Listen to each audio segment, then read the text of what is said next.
सभी YouTube family को राधे राधे, जय श्री कृष्णा, जय श्री राम, जय माता जी। एक छठ माता का सोहर गाँव जाती है। अच्छा लगे लाइक करना, कमेंट करना, शेयर करना। जय माता जी। कूड़े खेते मटिया मंगाए तो बेदिया पिटाए, वो बहिनी से ही बेदिया बैठे छठी मैया, तो उड़ले पीताम्बर हो। बहिनी से ही बेदिया बैठे छठी मैया, तो ओढ़ले पीताम्बर हो। जहु मई जनते छठी मैया, हमारे चौरी आई है, हमारे चौरी आई है हो।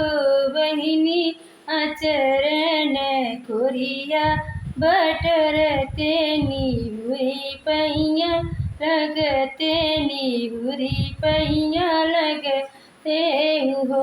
बहिनी सोनवा में दीपक जलवते, तो आरती उतरते हो। बहिनी गैया के घिया दिया न जलवते, तो दीपक जलवते, तो आरती उतरते हो। सोनवात मंगते हर दिया रूपवा दहिया हो। बहिनी पुतवा जे मांगती नरियर, अस धेरिया लवंग यस धेरी अलवंग यस हो। बहिनी पुतवा जे मांगती नरियर, अस धेरिया लवंग यस हो। सोनवात पवले हर दियास, रूपवा दहियास हो। बहिनी पुतवा जे पहे नरियर, अस धेरिया लवंग यस हो।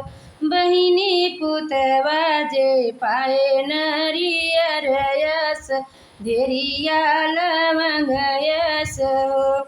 शोभा में ही बैठल स्वामी कवने राम धन से अरज करई हो। रानी का करबू सोनवा हर दिया स्वरूपवा दहियस हो। रानी का करबू पूतन हरियर, यस धेरिया लवंग यस धेरिया लवंग यस हो।